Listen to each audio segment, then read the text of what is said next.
Today, we're gonna talk about the three most essential things you need to write a powerful story.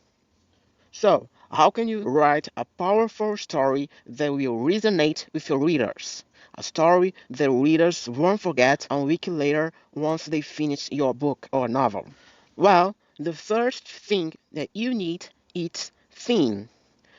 The theme is often defined like a positive message that you want to share with the world through your story. Or it could be, too, a question that you leave your audience to think about. I think that a helpful way to come up with a theme to your story is think about an issue that you have that was meaningful in your life, something that became a meaningful experience in your life, something that you learned. And then you pick this thing and you try to develop it. You try to think about the main sides that these issues have. For example, maybe you have some interesting thing to discuss about selfishness. Maybe something happened in your life that made you reflect about the selfishness in people. So, how do you develop this idea into your story? You try to think about the different sides about this idea. So, selfishness. You should try to think about the positive sides about selfishness and the negative sides about it.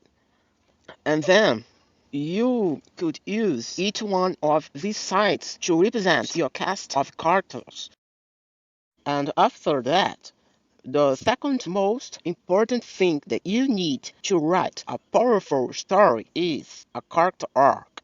A character arc could be positive, flat, or negative. For example, in the positive arc, your character will grow through your story. So, in the beginning, they will believe in a lie, in a misbelief about themselves, and this is gonna be their flaw. This is gonna be the thing that they will learn through your story. Their flaw, lie, or misbelief didn't come from nowhere. So you will have to craft a backstory about that. And that backstory we call the ghost. So the ghost is the reason why this character believes in a lie. And then you have to craft a goal to your character, and this goal will drive your plot. And at the end of your character arc, they will learn the truth about themselves. They will learn what they need to finish your story. They will learn about your theme. In other words, if you already know what kind of message you want to talk about at the end of your story, at the end of your character arc, your protagonist will fully understand the mess about your story. And then the last thing you need the most to write a powerful story is plot and structure.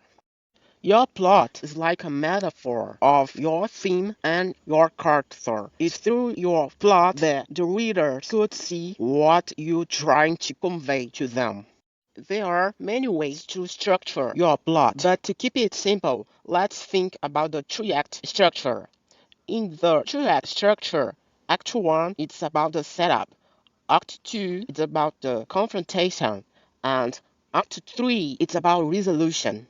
In the first act, you be thinking about the flaw, the lie your character believes, the ghost, and the primary goal of your character. In the second act, your character's beliefs will be tested.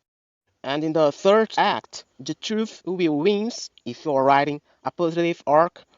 And then the philosophical conflict. In your first act, you want to set up the different beliefs your characters have about your theme. In the second act, you want to show the different beliefs your characters have about your theme in conflict, and you want to show your protagonist inner in struggle. And in the third act, you want to raise it a question about your theme or shows your belief about the theme of your story. To know more about each of these themes, I recommend you to subscribe to this channel to be updated when I post new videos. So how you know what's not working in your story?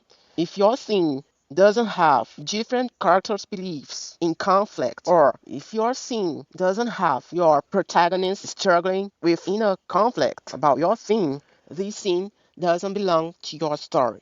This scene should be cut. It's for that reason that's so important that your story has a theme so you can decide what belongs and what doesn't belong to your story in an objective way.